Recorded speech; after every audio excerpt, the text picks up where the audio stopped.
Terapia humanizada. Ese es el concepto que intentan poner en práctica distintas terapias intensivas, en un contexto de pandemia donde visitar a un familiar es prácticamente imposible y comunicarse con ellos también. Parte de un paciente que se nos estaba deprimiendo, con el que llegamos a formar cierto cariño, porque es imposible no encariñarte más con gente que está aislada, que no ve sus familiares. Y le pregunto a mi director médico si podíamos realizar una llamada con esa familia, porque el paciente estaba en situación crítica.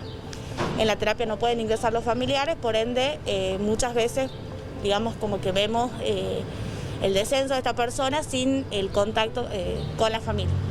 Me autorizan, le contactamos, le doy mi celular, mi número de celular, y vemos un cambio inmenso en el paciente, un giro de 180 grados, empieza a mejorar la parte respiratoria, empieza a mejorar la dinámica, termina el tratamiento antibiótico y se va de alta. Entonces, la pregunta es, ¿tiene un sentido? ¿Vale la pena realmente comunicarse con ellos? Debido a que hemos notado que tenemos pacientes lúcidos que se nos estaban deprimiendo, y ha sido un antes y un después de la primera videollamada, en donde al paciente al otro día, de no haber estado en contacto 5 o 6 días con sus familiares, era otro tipo de paciente, un paciente con ganas de seguir adelante, con ganas de luchar, mejor estado de ánimo y con ganas de recuperarse lo más rápidamente posible.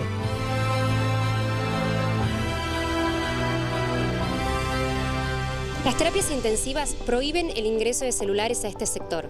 ¿Cuáles son los motivos? Los pacientes que se encuentran internados actualmente no tienen disponibilidad de celulares, eso es una verdad, porque el celular es un método de contagio también, es una superficie y como sabemos este virus se disemina, se contagia a través del contacto con superficies. Esa es una de las razones. Otras de las razones es que el paciente que está en terapia intensiva es un paciente crítico, que no puede hablar, que tiene que concentrar todo lo que son sus capacidades y sus fuerzas en su parte respiratoria para poder recuperarse. ¿Es ilegal que los pacientes no puedan comunicarse con sus familias? Que no existe una normativa que avale esta conducta y esta decisión que han tomado algunos hospitales. Todo lo contrario, existe una normativa, una ley nacional, la 26529, que regula el derecho al paciente y a su relación con los profesionales.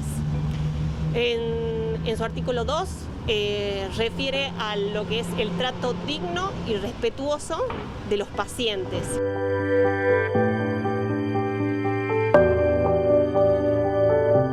Al principio nos preguntábamos si tenía sentido y si valía la pena comunicarse con un paciente internado en terapia intensiva. Bueno, una historia, un familiar de un paciente nos va a hablar sobre eso. Yo soy Vanessa, tengo a mi papá en terapia.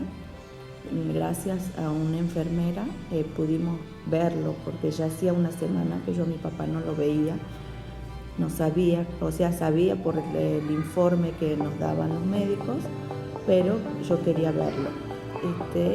Y la doctora nos dio un número de la enfermera, de este ángel que nos apareció, para que lo podamos ver a mi papá. Así que estoy muy agradecida porque gracias a esa videollamada que nos hizo la enfermera, hoy lo tengo a mi papá con vida, porque, o sea, estar encerrado, no encerrado, estar internado sin ver a ningún familiar es como que lo bajonea un poco, y con esto hoy lo tengo a mi papá bien, gracias a Dios y gracias a la enfermera.